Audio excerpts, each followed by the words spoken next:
Praise the lord. ప్రభు నామమున అందరికీ వందనాలు. అంశము కలిగిన వాటితో తృప్తి. హెబ్రీ పత్రిక 13వ అధ్యాయము 5వ వచనం. ధనాపేక్ష లేనివారై మీకు కలిగిన వాటితో తృప్తి పొందియుండుడి. ప్రియులారా, ఈ లోకములో పుట్టిన ప్రతి మనిషి కూడా అసంతృప్తిగా అనేకమైన విషయాలలో ఉన్నాడు అనే మనం చెప్పాల్సిందే. కలిగిన వాటితో తృప్తి పొందలేనటువంటి జీవితాలను అనేక మంది కలిగి ఉన్నారు. దేవుని ఎరగని వారైతే అది వేరుగా మనం తలంచవచ్చునేమో, కానీ దేవుని అంగీకరించిన వారు సైతము, విశ్వాసులుగా పిలువబడుతున్న వారి సైతము కూడా దేవుడిచ్చినటువంటి వాటిని బట్టి తృప్తి చెందలేనటువంటి వారుగా మన మధ్యలో కనపడుతున్నారు అనేకులు. అవును, దేవుడు వారికి ఇచ్చినటువంటిది ఘనముగా ఎంచుకోకుండా వారికి లేనటువంటి దాని వైపు చూచి దానిని పొందటానికి అనేకమైన వక్ర మార్గంలోనికి వెళ్ళిపోతున్నారు. క్రీస్తు యొక్క సరళతలో నుండి తొలగిపోతున్నారు అని చెప్పాల్సిందే. అవును, ఉన్నవాడిని చూసి లేనివాడు తన వలే ఉండాలి అని పోరాడుతున్నాడు. అందని దానిని అందుకోవాలని ఎగిరి పడుతున్నాడు. ఎన్నో ఆలోచించి వాటిని పొందటానికి దేవుని ఆజ్ఞలను అతిక్రమిస్తున్నాడు. ఈ లోక సంబంధమైన సుఖభోగాల కోసమై డబ్బే ప్రధానము అని తనకు నచ్చిన విధానాన్ని ఎంచుకొని దేవుని యొక్క నియమములలో నుండి దిగజారిపోతున్నాడు. దేవునికి వ్యతిరేకముగా జీవిస్తూ దేవుని ప్రజల మధ్యలో సాక్ష్యాన్ని కోల్పోయి అనేకమైన వాటి మీద మోజుబడి దేవుని యొక్క నామాన్ని తిరస్కరించి నామకార్థపు స్థితిలో బ్రతకటానికి అలవర్చుబడుతున్నాడు. ప్రియమైన దేవుని బిడ్డలారా, దేవుడు మనలను చూస్తున్నాడు. దేవుడే మనలను అభివృద్ధి పరచాలి. దేవుడే మనలను తృప్తిపరచాలి. కలిగిన వాటితో మనము తృప్తి కలిగి ఉండాలి. ఈ తృప్తి కోసమై మనుషుడు వక్ర మార్గాన్ని ఎంచుకొని అనేకమైనటువంటి ఆలోచనలతోటి క్రీస్తు యొక్క మార్గములో నుండి వెడలిపోయి మనిషి తాను సాధించాలనుకున్న దానికోసమై డబ్బే ప్రధానముగా ఎంచుకొని తను ఈ లోకములో ఒక ఘనత పొందటానికి దేవుని మార్గానికి వ్యతిరేకంగా బ్రతుకుతున్నాడనే చెప్పాలి. అవును, ప్రియమైన దేవుని బిడ్డలారా, మనిషి ఈ లోకములో జీవించటానికి ఏం కావాలి, ఎంత కావాలి? ఒక దైవజనుడు అన్నాడు కదా, ఒక కుటుంబము రోజుకి 1000 రూపాయల చొప్పున ఖర్చు పెడితే 70 సంవత్సరాలకి 2,52,00,000 అవసరమవుతుంది అన్నాడు. దానికి మించి ఈనాడు ఎంతోమంది ప్రయాసపడేటటువంటి వారుగా ఉంటున్నారు. అవును ప్రియులారా, అనేక సందర్భాల్లో మన ప్రయాసము వ్యర్థమైపోతుంది. మనల్ని దేవుడే బలపరచాలి. దేవుని వాక్యములో ఒక మాట వ్రాయబడింది. అపోస్తలుడైన పౌలు గారు తిమోతికి వ్రాసిన లేఖలో, తిమోతికి వ్రాసిన మొదటి పత్రిక 6వ అధ్యాయము 9వ వచనం 10వ వచనం. ధనవంతులగుటకు అపేక్షించువారు శోధనలోను, ఉరిలోను, అవివేకయుక్తములను, హానికరములనైన అనేక దురాశలలోను పడుదురు. అట్టివి మనుషులను నష్టములోను, నాశనములోను ముంచివేయును. ఎందుకనగా ధనాపేక్ష సమస్తమైన కీడులకు మూలము. కొందరు దానిని ఆశించి విశ్వాసము నుండి తొలగిపోయి నానా బాధలతో తమ్మును తామే పొడుచుకొనిరి. ఈనాడు మన మధ్యలో, మన సంఘాల్లో దేవుని ప్రజలు ఎంతోమంది అడుగంటిపోతున్నారు, కనిపించకుండా మాయమైపోతున్నారు.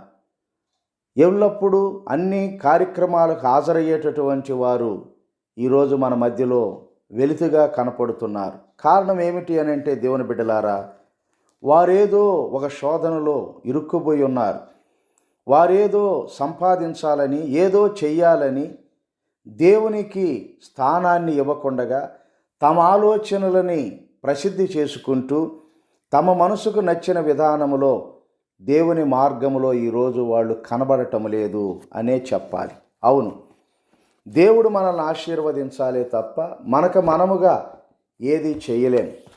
ఆదికాండము 26వ అధ్యాయము 12, 13 వచనాలు చదివితే, ఇస్సాకు ఆ దేశమందున్నవాడై విత్తనము వేసి ఆ సంవత్సరము 100 ఫలము పొందెను.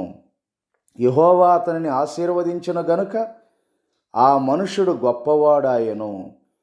అతడు మిక్కిలి గొప్పవాడగు వరకు క్రమక్రమముగా అభివృద్ధి పొందుచూ వచ్చెను. ప్రియమైన దేవుని పిల్లలారా, దేవుడే ఆశీర్వదించాలి. దేవుడు ఎప్పుడు ఆశీర్వదిస్తాడు మనలని? దేవుని యొక్క మార్గములో ఉన్నప్పుడే, దేవుని యొక్క ఉద్దేశాల ప్రకారం మనం జీవిస్తున్నప్పుడే. ఇస్సాకు ఇక్కడ అభివృద్ధి పొందటానికి గల కారణం ఏమిటి?